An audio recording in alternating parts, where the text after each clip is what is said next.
All right, friends, welcome back again to another episode of Tactical Enlightenment's YouTube channel. We dedicated to all things Bannerlord related, and especially Battlefield Command and Advanced Tactics. And in today's episode, in this Aserai campaign, we're going to talk about some of the less valiant, less exciting parts of a campaign. Right? We're going to talk about troop movement.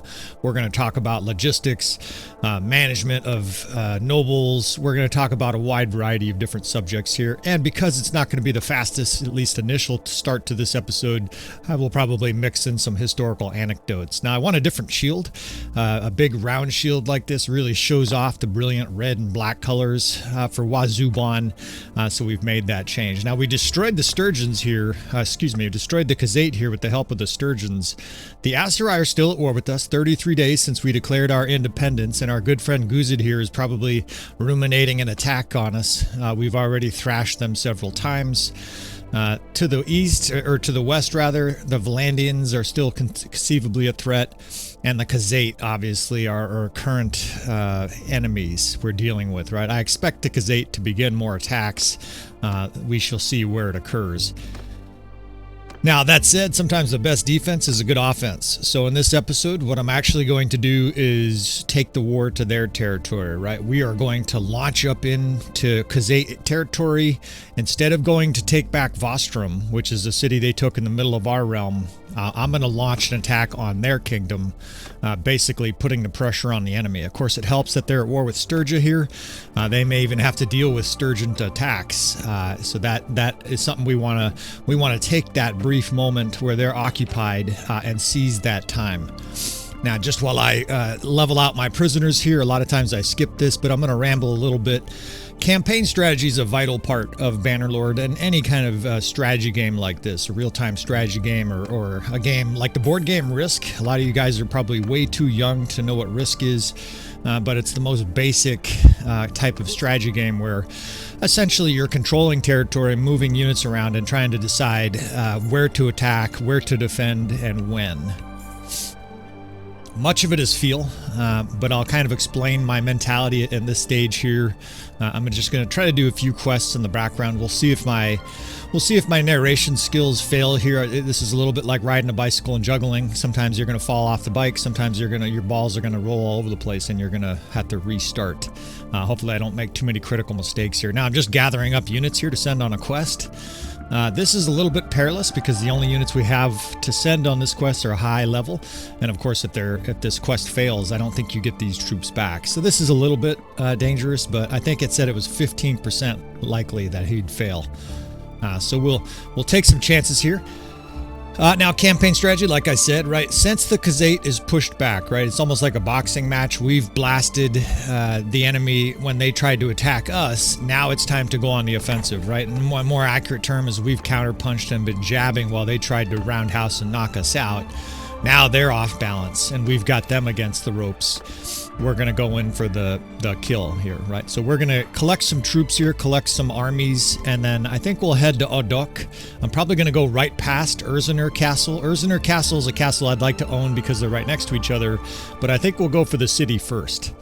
Of course, they want peace with us, and they want us to pay. Fuck you, right? And maybe if they pay us 10,000, they would have to pay us like 10,000 at this stage to have peace. We are going to be a warmonger in this campaign. I have set a very loose ground rule in this campaign that I'm not going to give peace to anybody except the Aserai, but that's a very loose ground rule. If somebody wants to just be our complete submissive bitch and just pay us a huge amount of gold and it's convenient, we may consider peace. We're obviously already playing with very high levels of difficulty here. I'm not opposed to a little bit of common sense. Of course, any of these kingdoms that want to attack us and then demand that we pay them, we're going to take a grudge on that shit and drive in on their asses. So the Khazate actually don't have a lot of territory. The Sturgeons have vast territory. There used to be Khazate up in here in the north.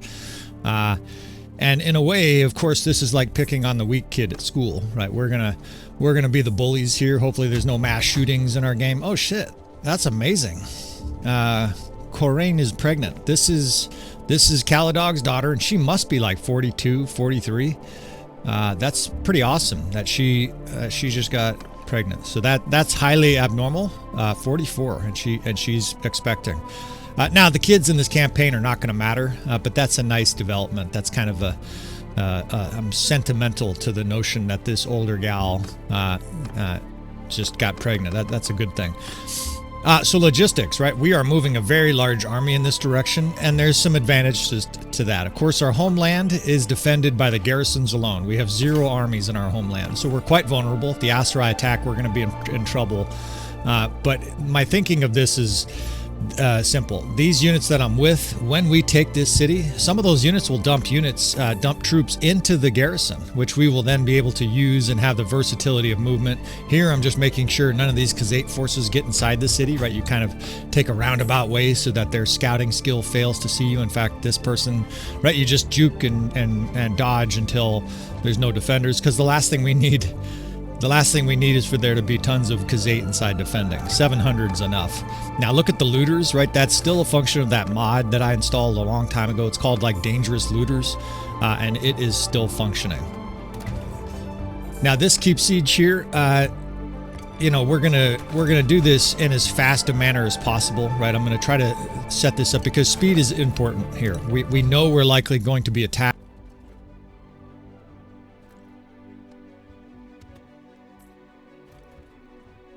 So I had big plans for this siege defense, or excuse me, for this siege assault. This is after narration here. What I've done is I've actually come in and narrated over the previous narration, and I did this because things did not go as planned. Unfortunately, you're going to miss some narration because of this. I will try to sort of remember the things I said during this siege. Of course, you're watching this in 4x speed. This is all after editing and narration. Things didn't quite go like I expected. I was hoping to have a couple fire catapults. I wanted to actually do a little bit of fire catapult practice for this siege. It took way longer than I thought. And you know, I'm not going to skip over the fact that we fucked up here. Eventually, of course, I did get on a catapult and fired off some rounds.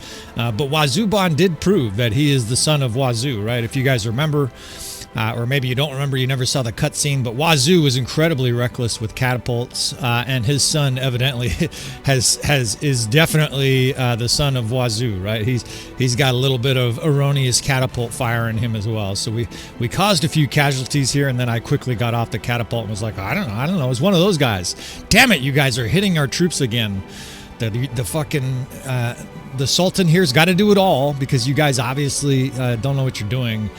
And the other reason I'm after narrating is this. I'm not going to take you guys through much of this. I've clipped together just a few spots so you can see. For some reason, during this siege, my computer had a fit, or more accurately, the Bannerlord program had a fit. I don't know if the units got stuck or something, but this was painful. It ended up being about a 1 frame per second siege attempt. It took me about 35-40 minutes to make this siege complete. And you're probably wondering, why the fuck would you do that? Well, call it sentimentality, but Kharain was, if you remember, Kharain got pregnant literally minutes before this siege, and obviously I wanted to, I don't know what's the right word for it, I wanted to keep that RNG as part of the campaign. Had I reloaded this game and fought this siege out where it didn't have these, whatever bug this is, she wouldn't have been pregnant. So you can call me a big softy, but I literally suffered through this 30 or 40 minute siege here just so that one of our characters could have an insignificant baby, because she's almost certainly not going to be part of the campaign. So there you have it, right? There's the siege of Odokh, successful, of course. We even got I did this part inside the inner courtyard, because I'm trying to get these characters some levels, right? I'm trying to get them as much experience as possible, and it's an easy way, almost like a hideout for all these lower level characters, some of these new companions we have, to smash a bunch of peasants and militia over the head and get some EXP, right? They're gaining weapon skill. I didn't engage too much here. I just kind of flung a few javelins. What's nice about Wazuban is he's so tall, he can actually throw over, with a little jump throw, he can actually jump and throw over these barricades, whereas they can't, for the most part, they can't even hit him. It's one of those advantages of being tall, right? In addition to helping your girlfriend or wife get stuff off the top shelf, there are certainly advantages, right? You know, fucking cons guards defending and stuff like that. So I apologize for the skipping over of some narration. I will get back to more logistics. We will talk about Napoleon. We will talk about art we will call it art liberation, right, from the Italian peninsula. We'll talk about some of the more of those things at a later point. I do like history, and I do like talking about history to fill some of the voids here. I actually got kind of lost in this place. I was like, how the fuck do you get anywhere? This is one of the strangest courtyards. Almost all the other courtyards are pretty straightforward. This one here literally is like a maze, and I got defeated. You know, of course, I was trying to narrate as well. Anyways, I watched my guys fucking figure out this maze, and obviously we completed the siege of Odokh. So this is going to be a nice city for us to defend. It's got some highly defendable, we'll call them attributes, and this will definitely be an asset for us in this campaign. So this part here, of course, and again, a lot of this I will either speed up or skip through. This is just the normal thing here, right? Gathering up some good prisoners after a siege. I like to have 50 to 100 prisoners. That way you're getting a constant flow of these recruits into the army.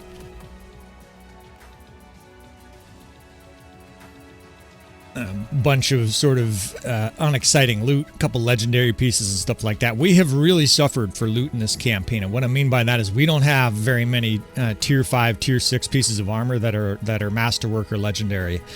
I thought about devastating it. I'll talk more about that in the Napoleonic process with pillage and looting and stuff like that. You'd be surprised to know that Napoleon was a looter. This is the other reason I slowed this section down here. We picked up this companion. He's got a nice mix to be a future captain, right? He's kind of like a replacement or a long-term replacement for Wahan the Golden. If you didn't see that, Wahan the Golden was my lieutenant, or Wazu Bon's lieutenant in this campaign, and he was killed in battle. So unfortunately, we've got to start over with a new leader. And this is what I was talking about before, right? Look at this shit. There are 400 troops inside this garrison. I didn't put those there. My units did, right? So after that happened, of course, what we do is basically almost like a government. We give them, we give the garrison all the shit troops and keep all the nice ones, right? Just like they would do with the basement of currency.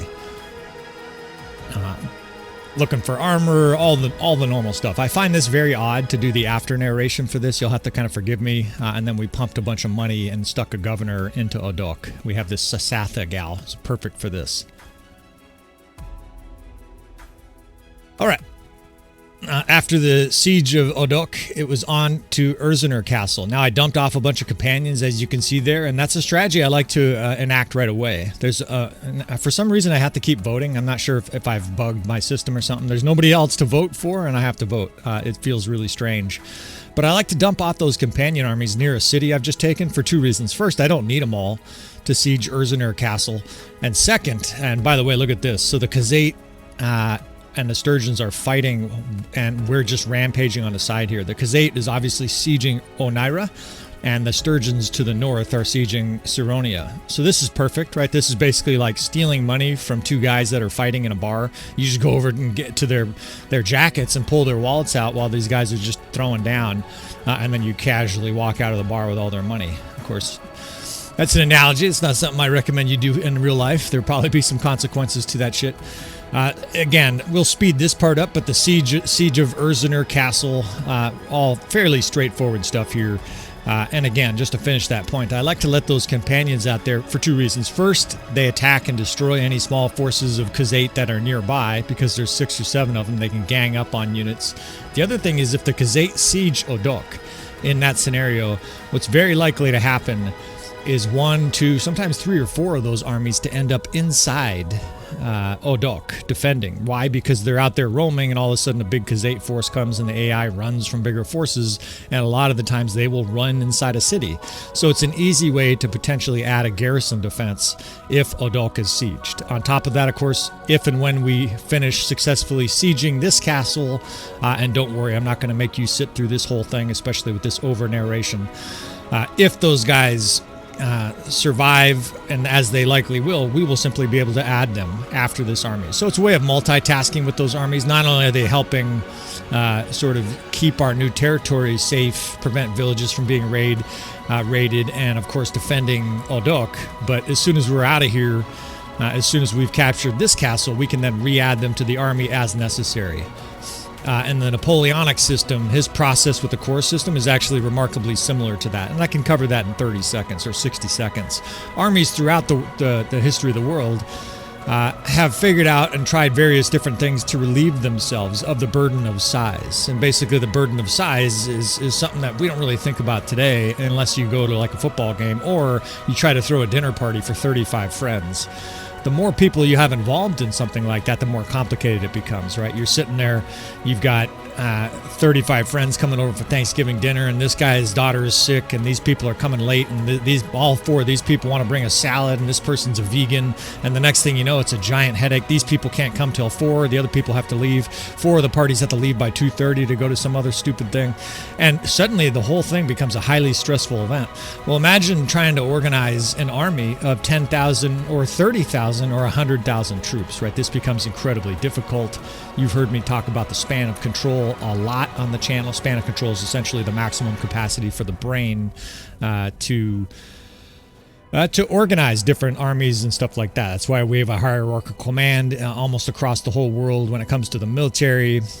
We have captains in charge of sergeants and whatnot, sergeants in charge of a bunch of troops, and commanders in charge of captains, etc., etc. You have a hierarchy that way that people don't get overwhelmed while they're in charge. Well, Napoleon developed something called the core system. These were whole armies that individually on their own were very capable. Marshals like Marshal Davout in the Napoleonic era were very capable of being a commander on their own. But what he did is he had all these armies fan out over the I'm looking down, there's only about 20 seconds left. Over the course of about a 30-mile radius, these armies would all fan out. They would all be able to forage food effectively. They would all be able to travel easier. And then when there was a big brawl, Napoleon, of course, would call them all together and they would slam their enemies. And we're in pretty good shape now. We can go ahead and extend ourselves a little further here. Akalat Castle or Akalat City now. Our army, you know, it's dwindled some because we keep leaving troops in garrison. In fact, the rest of our army has a lot less troops when we started with. We're about down half. And I just realized something I want to do here. This gal is pregnant. Coraine is pregnant. Let's get her out of warfare here, at least for a little while here, right? We'll be a little magnanimous here, some foot massages and shit like that, these pregnant gals. And we will put my brother in charge. This guy's a scout, and I want to level up some of his skills as a party leader. Of course, they can never lead armies, your sons and brothers and stuff like that, but they can lead small, I guess what I mean is they can never lead the big armies. They won't form their own huge armies like this, but they can be a competent army in your army, right? A smaller army, a group, I guess you'd call that. So Odokh is ours, Erzenur Castle is ours, looking pretty good here. The garrisons are weak, but it's a full court press here against the Khazate, right? They are probably coming. They just took Oneira, so they're either going to go south to Danustica, or they might defend their own city there. Of course, it helps that the Sturgeons are attacking. In the south, the Southern Empire is truly becoming the Southern Empire. Oddly enough, we've almost switched places with them. The Aserai are in between us with one city, and then you have this behemoth of a red west map. It's almost half of the map is Valandia. They have 47 castles and cities. The Western Empire is almost destroyed, and Battania is all the way down here in the south in this very unusually shaped kingdom. So Battania is a threat. The Sturgeons are definitely a threat. The Southern Empire is a threat, and Valandia is a threat. That's kind of your recap here. Another one of these, yes, of course, the castle goes to me. There's nobody else, motherfuckers. I don't know why it's doing that. If I bugged something, yeah, I've used the console, right? I haven't, someone asked, hey, do you use cheat codes? Yeah, we boosted the enemy lords. They're stronger. That's how we got the Nemesis lords for people who are curious, but I haven't done anything else. All right, so I think we go ahead and siege Akalat here. There's definitely a chance that we're counterattacked, but that's fine. We welcome battle. And if we take it, of course, we've given the Khazate a major haymaker here, right? 2 cities and a castle destroyed, and we will go back and take Oneira and Bostrom. All right, so you could tell from the direction they're heading that those fucks are heading to Odokh. Hold on, a lot of shit just happened all at once. Okay, so a guy came back from a quest. We did that quest a little bit ago. It was one of the bandit, send out 40 guys, and he kills bandits for you. So we get some improved relations there with some of our villagers. And this is something I've been wanting to do for a little while.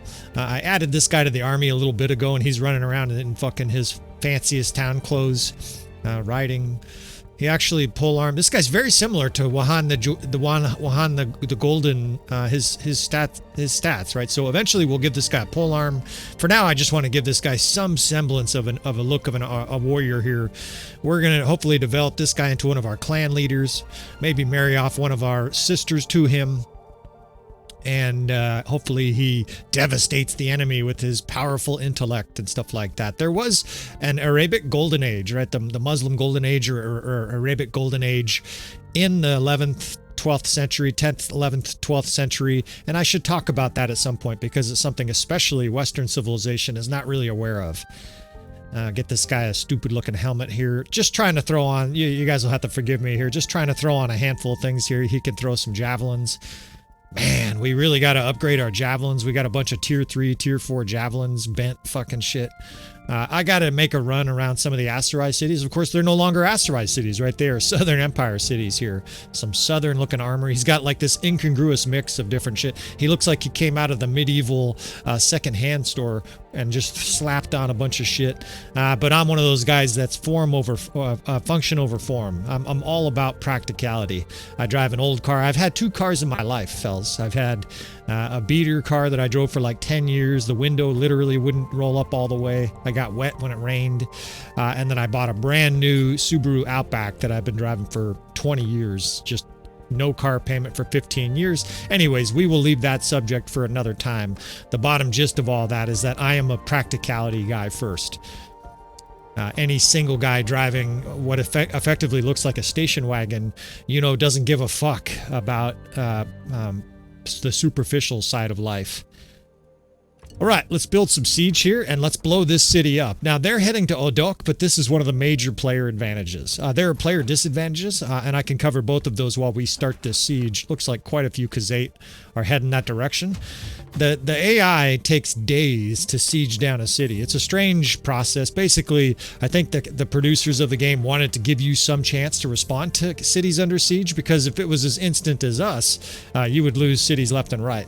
The AI takes literally from the time that they arrive at the gates of a city, and there they go, they take 3, maybe 4 days to siege down the city, while yours is virtually instant. Apart from building all this siege, as soon as you start the siege, nobody can join you, and I don't think even the reinforcement mod affects that. Hopefully someday, maybe even the guys watching this, by then they will have experienced a siege relief addition to Bannerlord. You really should be able to have enemy armies that are within, I don't know, 5, 10, 15 miles, so to speak, of you. If they want to relieve the siege and help while the battle is going on, they should be able to do so, right? Just like the Battle of Vienna in 1683 or something like that, where the Polish Jan Sobieski, I think his name was, roared down with 20,000 cavalry and devastated those were the Ottomans.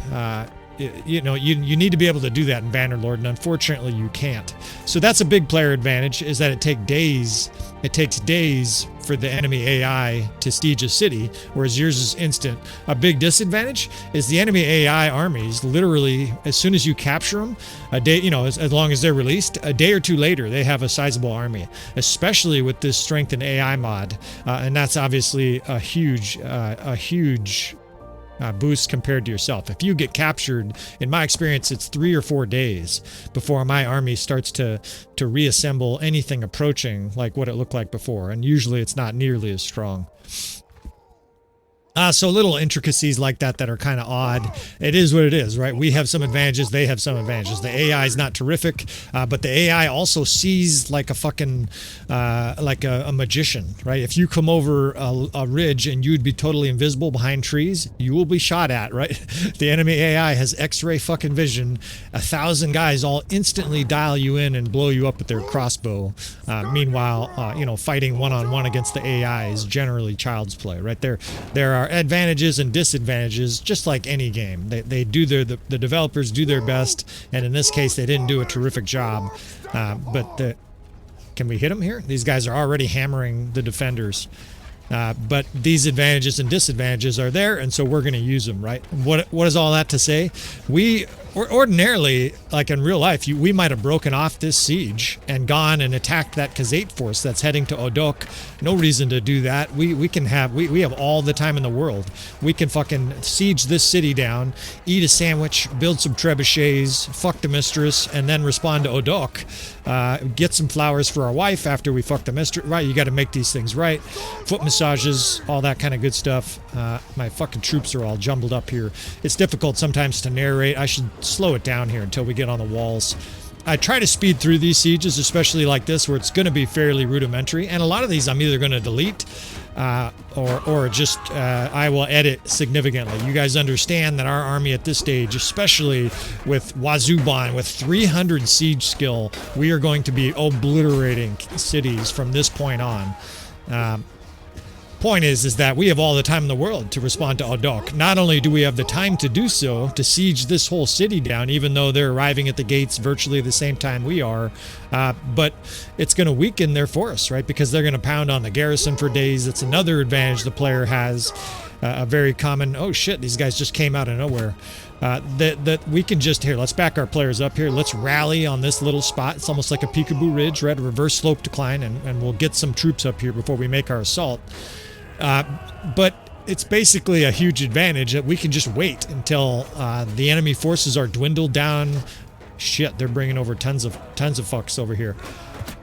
I guess they've heard that this is the real threat over here. This is like the whole army right here. Good. I'm just going to narrate through this. We're gonna jockey back and forth here. I'm probably just gonna rush these troops up here. This is not a siege we're ever gonna lose. But the point is, though, is that you can weaken an attacking force like that army of Khazate, and then once they're weak, just truck them with your army, or you can get inside the castle and auto-resolve. There's 100 different ways that are, I want to say, almost borderline exploits, right? Compared to what the AI has to deal with, right? They take days to siege. I mean, could you imagine if it was that hard? Like, basically how it would work is 80% of the way through this siege. Sorry, dude. Oh shit. I fucking hit him with the javelin and knocked him off the ramparts. I'll have to give that guy a little bow and a hug after the siege. That was one of our cons guards. We have like 7-8 cons guards. But imagine if, like, at the very most desperate stage of a siege like this, all of a sudden the enemy attacked you with 3,000 troops that had gathered outside the city. Or even worse, like real life, they would fucking roar up here, especially the Khazate with 1,000 horse archers, and just scorch your troops that were halfway in the city and halfway out. The defenders would roar and attack you from the inside. Hopefully somebody either develops a mod or Tail Worlds, like they have said. They've actually talked about this being a feature. Hopefully they create that in the future, because it will make for some incredibly challenging and interesting battles. Like I said, imagine if right now, all of a sudden, 1,200 horse archers poured out from behind us, right, and started destroying our siege weapons and killing our archers. This would be a fascinating game and require even more mental fortitude than it already does. And maybe they haven't done stuff like that because it would be too hard. Of course, a lot of players already express almost exasperation with how difficult Bannerlord is. I know I make the game look easy at this stage, just kind of cutting through these guys casually with the elite armor. And of course, I have timing and 300 weapon skill. The game is amazingly easy once you get this kind of experience. I mean, I'm just sort of casually butchering everything. But, and maybe this is heartening for you guys to hear, or at least for new players to hear, I wish I had some original saved files or original video of me when I first started playing Bannerlord. Like most players, I ran around on a horse, no idea what to do, no direction. I'm like, wow, this is an interesting game. It's like totally open world. What are these guys? These guys just attacked me. It looks like they're throwing fucking eggs at me. I'm dead, right? You've been captured by looters. All right, the next time we're prepared for these bitches. I got my horse. I got a spear. Now, how do I aim this thing? I can't aim. I keep circling. I'm still getting hit by rocks. You've been captured by looters. Right, we've all been there, or at least most of us have been there. I'm sure there's some gurus that just dominated from the start, some Yoda motherfuckers. I think this is bugged. It looks like there's guys stuck here, which is unfortunate, but it doesn't really matter. We'll be able just to back out and auto-resolve. These guys are they're attacking the wall. It's usually a sign it's bugged. This is such a complicated game, and with over 100 different unique cities and castles, this just happens sometimes. So we'll back out. You can see our losses here, 70 losses as we just truck this city, and now we'll auto-resolve. But this game is hard, right? And so I think what they did, and part of it I imagine is just difficulty in coding, is they didn't want to put too many brutal aspects of real life into the game so that it was like impossibly hard, right? Imagine if you were dealing with smallpox and the plague has hit, your whole family died, right? This would not be fun for the average player. All of these games are designed ultimately for us to end up looking a little bit something like Liam Neeson in Taken, where he's like, I will conquer you, I will find you, and I will fucking conquer the whole map in 20 hours, otherwise the players will be upset, right? Like, it's designed, I have a special skill set, it's called the AI Design Player Advantages, we will fuck you up, right? These games are designed, of course, to be conquerable. Otherwise, if they made it like a Rubik's Cube where you gotta do it blindfold, everybody would fucking play for an hour and then never buy a game again from that creator, right? Everybody would complain and rage about how amazing a game it could be if it wasn't so difficult. So the bottom line to all that monologue there, there's no food here. We're gonna have to have looks like meat's back on the menu, boys, right? We're gonna have to do some quoting here of the Lord of the Rings and butcher some sheep for these poor peasants to eat. We're gonna try to hold this city for a little while, so I'm gonna do a few things here to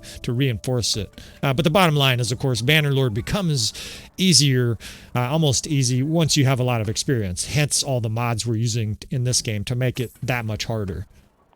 Hopefully all the complex modding we're doing doesn't break the game. Okay, we're going to leave Arwa here. Look at her skill set. Let's look at this first. Look at the militia. So there's 100 militia plus 2. Let's add her. And then let's do... here, let's cancel all these projects. And what we will do is let the daily default work on militia so that this city arms up first, right? When you're in warfare, this is an important step. Look at that. Plus 6. Every day, this city is going to get 6 extra militia. And now we will leave... well, our troops dumped all these, or our units dumped all these guys in there. We're not leaving all the Botanian Fiend champs and shit like that, but we will leave. Man, there's a lot of, they dumped a lot of our best troops here. Your companions do this. It's just part of the game, right? And unfortunately, without a mod, I don't think you can stop this, at least on the version I'm in, 1.2.8. I imagine eventually they're going to make it so you can just click a button where it says companions do not put units into cities unless I tell you to, or maybe it'll say put only tier 3 and below or something like that, because very rarely do you want to leave all your best troops in a city you just took, right? We're going to need these guys for future war. We're going to need these guys to fight the Khazate at Odokh, right? So we're going to leave some of the troops that I don't like in here. And then we will be on our way. We're going to try to hold this city, hence Arwa being the governor here. Way long ago, I talked about how she's going to be our, I wanted to say sanctifier. That's probably not the right word. She's going to be our pacifier in these cities. Oh shit, we're already fucking deserters here. Get some of these extra troops that we pulled out of there, plopped on some of our companions here, and go explode the attackers at Odokh. We've really dealt the Khazate a fucking haymaker in these last few episodes, right? We had, I don't want to spoil it for you if you haven't seen them, but Khazate was really starting to hold over us, and we fucked them up the last couple episodes. Now it's time to head to Odokh and fucking continue the beatdown, right? It's 2-on-1 here, but you want to take advantage of these situations, right? The Sturgeons are also pounding them, and we're not at war with the Sturgeons, right? So our good old friend Sturgeons, I used to play a campaign where I was allied with the Sturgeons. The Sturgeons are helping us here. Look at these looter bands. These looter bands are leftovers from a little mod I ran. It's not even a mod, it's a setting I changed through the use of a mod called, what's it called? It's called Dangerous Bandits, I think. And eventually you get these giant armies of Sea Raiders. I saw an army of Sea Raiders of 250 Sea Raiders. That would be really interesting to fight that. I haven't seen anything big recently, but that's what that mod does. And I've deactivated it, but there's still these giant bands of looters running around. They stay in the game at least until they're destroyed. It's not really breaking the game, but I mentioned that earlier. I worry about breaking the game with these mods. Regea, and here's an example. Right now, this isn't happening to our characters, but look at that shit. Her steward skill is off the charts. You can't get that normally. Now, that's a good thing, right? That means that Regea in this campaign is like, I don't know, she's like Joan of Arc. Every time she recruits an army, there's 100 million people that line up, and they're like, yeah. Yeah, we like your steward skill. All right. So this is going to seem like hubris. I'm going to do this for two reasons. I have these extra characters. I'm going to disband these guys. And it might seem like hubris. The first reason I'm doing is because I don't think we need them to defend this city. That's the hubris part. It sure looks like hubris. The other reason I'm doing it, there's two reasons. First, when you break into a city, you lose something like 10 to 20% of your troops. I don't want those guys to lose those troops. Outside, they won't lose their troops. We don't need them inside. Even though it's 2,700 Khazate here, in theory, right, this should be a really hard battle. I don't think it's going to be. The other reason I'm doing that is that any Khazate scum that try to retreat, those guys are basically surrounding the city like fucking thug gangsters on camels, and any of the Khazate that try to run away, which usually happens, those guys are going to help us round them all up. All these camels, just fucking, you can just picture them riding down the shattered Khazate force from this defense. Now, all that said, of course, we better win. Of course, if we lose, that's the hubris part. We have to back off and reorganize our army and try to retake or redefend. At that stage, we would probably lose the city. So there could be some hubris involved here, but like I said, there are a couple, three reasons I did this. All right, let's talk some tactics here. We are going to have a multi-tiered defense here. Because this city courtyard is so gigantic, I'm going to have essentially two sides to this. I think the 1st Division, like normal, in the center, holding the gate. I need my strongest troops because that's where the assault is. That's where I need to put troops, right? We're badly outnumbered here. They're going to flood through the gate. Those guys hold a square there, and then we're going to pound the sides with our various different units. We have javelin throwing divisions.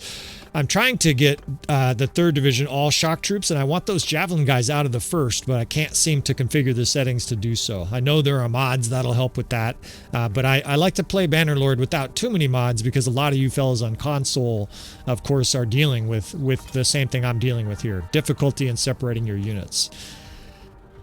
All right, so let's see. I got mixed divisions in the 4th and 5th. The 3rd is supposed to be shock troops, but there's about 10 guys in there with shields. Everything I do, it doesn't seem to fix. It doesn't seem to fix that. So struggling a little bit to get our units divided here, but we'll work with it. So the 3rd Division over on the left, the 2nd will be skirmishers holding the left, the 3rd on the right, and then we're going to put the 4th and 5th divisions guarding each flank. They're both mixed divisions, so you see shock troops mixed in with them. And the reason I like that is those archers, of course, pound the guys coming up the ladders.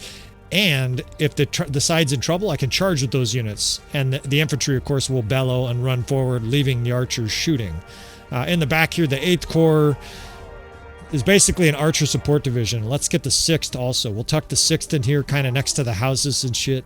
This is a highly defendable courtyard, which is why we also reduced our total army size. Now we're only outnumbered 3-1 here, 4-1. We should be able to smash the Khazate here. See, these guys are literally, they're like behind a fence and shit like that. That's going to be good positioning for those archers. Now over here, the 5th Corps, right? We will stretch out the 3rd and the 5th. The 5th is that mixed division for the right flank. And then what do I have left? 6th. I got the 7th.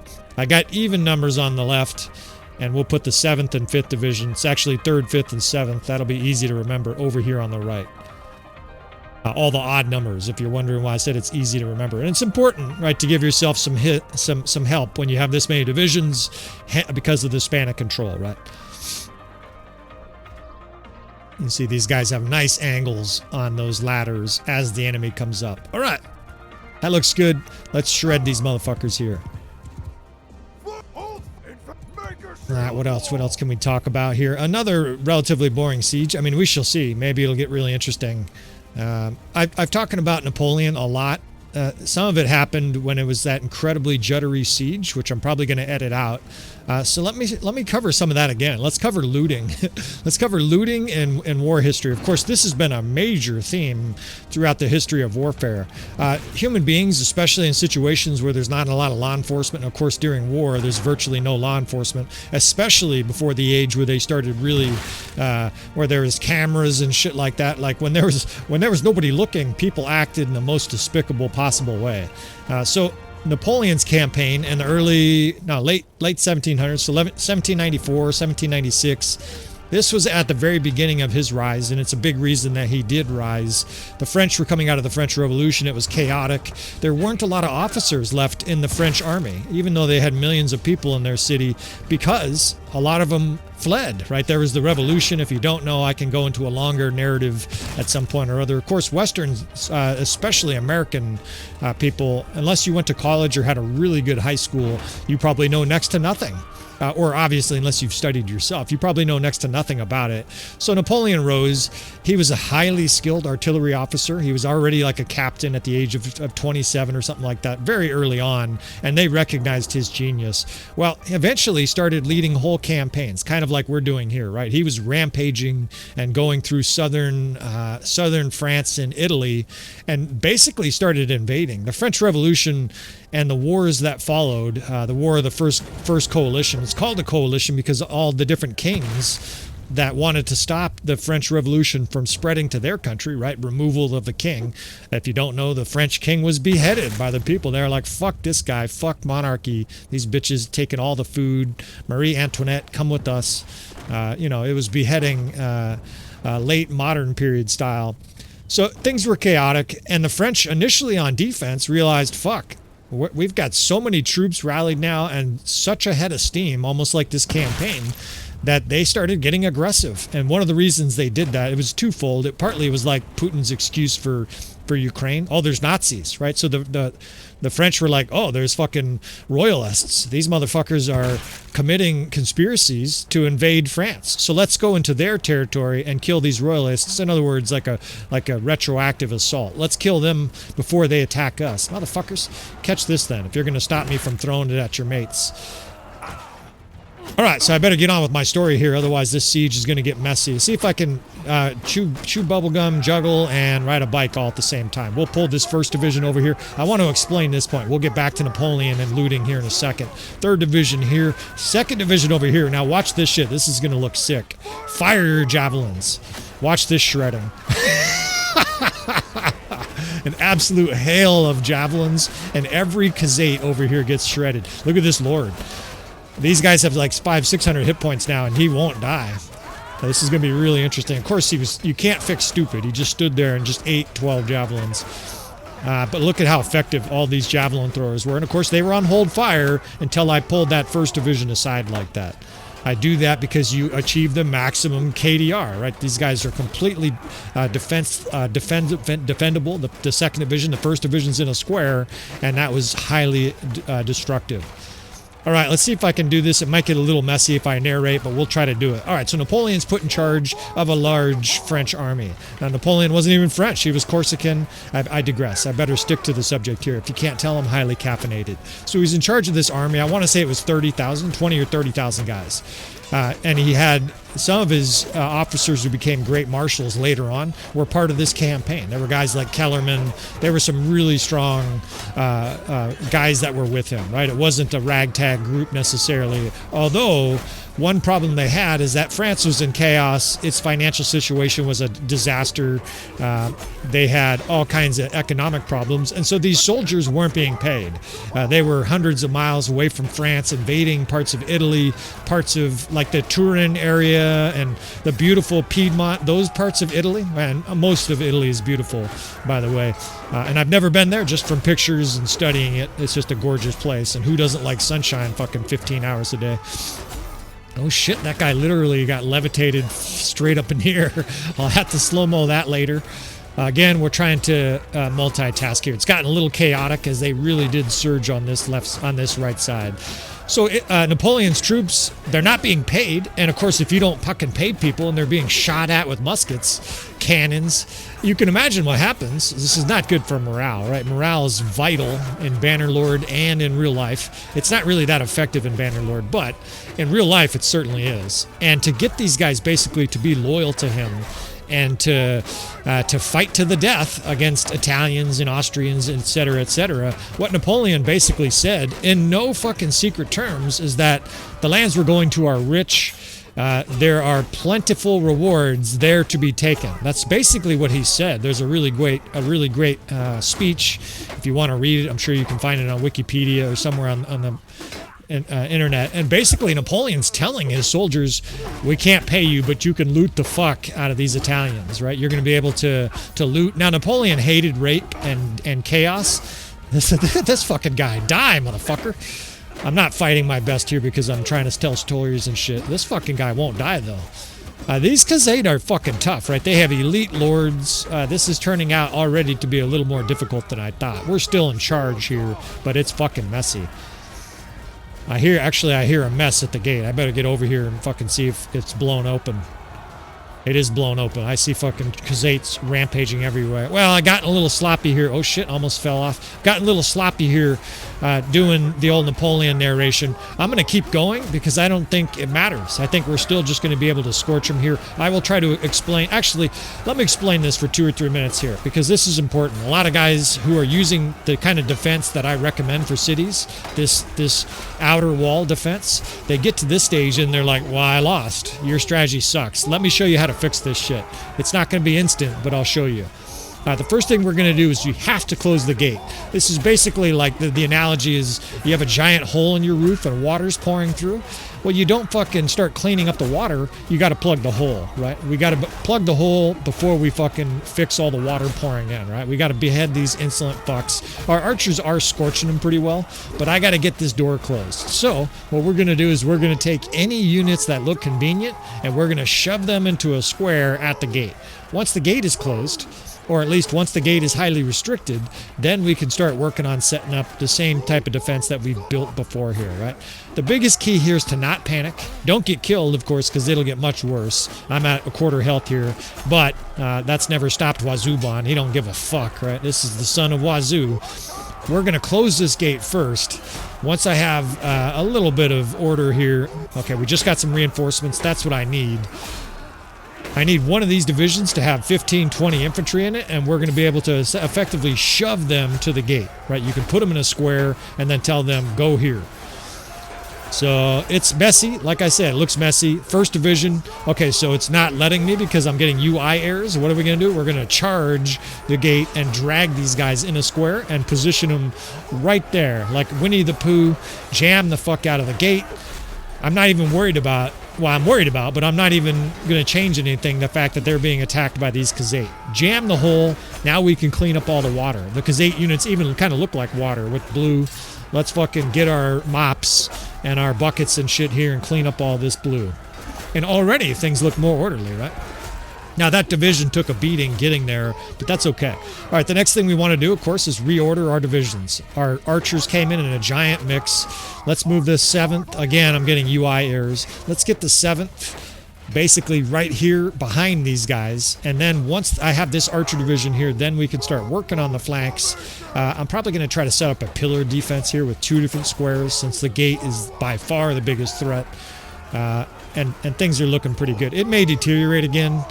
But just understand that's the main thing you want to do. If the gate starts to blow open, don't worry about anything except shoving a square there. Now, it needs to be shield infantry. If it's militia or a bunch of archers with no shields, they won't last long. But in this situation, look how effective that is, right?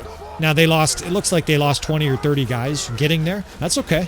Now we've got the enemy again here in a death ball, although there's a huge horde pouring through there. I'm going to get these guys straightened out. I'm going to jump back to Napoleon. I know that seems crazy in the middle of a siege like this, but I'm pretty sure we can do it. I think we've only got 1 reinforcement wave, so we have at least 500 or 600 troops still behind these guys, and the death spam looks fine, right? It's plenty of green. We only need a 3-to-1 KDR, and I would guess that's a 5 or 7 or something like that. It's pretty blue, so to speak. It is messy. We'll probably have to reform a few squares. I don't think I'm going to narrate. I don't think I'll interrupt myself again to do that, right? Guys, just understand that you're shoving squares into that gate. And then once those guys are in that gate, then you set up your death angles here. So Napoleon's got this army, and he basically gives them a speech on the eve of invasion saying, I can't pay you. We don't have enough money. The French government's a mess. Here's what I can do for you, though. We're going to Italy, rich parts of Italy. There will not be rape. If you motherfuckers rape, you will be beheaded. You will be executed. Napoleon was very strict about that. Rape was something that was not really tolerated by armies, especially Christians on Christians. I hate to say that, but unfortunately, Christians against Muslims and vice versa, there was a lot more horrific travesties. That's just the awful nature of religious wars. So Napoleon said, you guys have to have order, but you can loot, right? Go ahead and loot. Now, of course, what do you think happened with the officers and the low-ranking guys? Barely had shoes and shit in the Napoleonic army, at least early on. What do you think happened, right? Well, those guys, of course, got the worst loot. The officers, Napoleon's fucking his advisors and shit, those guys got filthy, incredibly nice loot. Napoleon got incredible loot. And then the soldiers, of course, got the crumbs. Though they looted, and some of the soldiers probably scored. They got some random pearl necklace or something worth like a year's pay. So Napoleon basically not only condoned looting, but that's how he paid his fucking army to start, right? I mean, eventually they got to paying him normal wages. But the looting and pillaging that Napoleon established in his first big campaign in Italy and parts of Austria, all over sort of that beautiful area that we call the Riviera, they just looted unbelievable amounts of stuff, and not just like gold and stuff like that. They looted art. It's I think some people in France today still probably it's almost probably like the black eye of slavery in the United States. Or maybe not, I don't know. I guess you French folks can let me know. But the French, for about a 10 to 15 year period, looted the fuck out of the art-rich South. Italy, parts of Austria, areas that were known as Bohemia in the day, and just, they rampaged, and they brought all that art back to France. I hate to say it, folks, when you go to the Louvre, though, the incredible art museum that's part of Paris, I think, a lot of that loot came from Napoleonic looting, right? This is basically theft, but it is what it is. It was part of the spoils of war.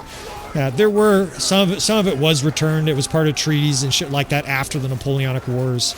But a large part of the art that is in France today was looted from Italy, from Lombardy, from Turin, and places like that. In fact, I'm not sure. You guys can please correct me, especially you art connoisseurs. And you can see the death spam now. I'm just whizzing through this because not only is it peasants, but we're achieving a massive kill rate. We're getting reinforcements. There's no concerns. But I'm pretty sure the Mona Lisa was looted, which seems insane. Like one of the nicest pieces of art known to humankind, and they just fucking came in like vandals and looted it and robbed it. I'm not blaming the French. I'm not saying this was purely a French thing. It was sort of par for the times, right? There was all kinds of horrific looting and fucking murder and shit like that. But I just think it's really interesting that Napoleon. So if Napoleon played Bannerlord, he's using that devastate option. I love the text for that. When you take a city, you have the option of either of being really nice and your troops hate you, of course, because they want to loot. Or the middle one, which I think is pillage, and then your troops they kind of expect to be able to pillage, get a little bit of pillage on, and then the last one is devastate.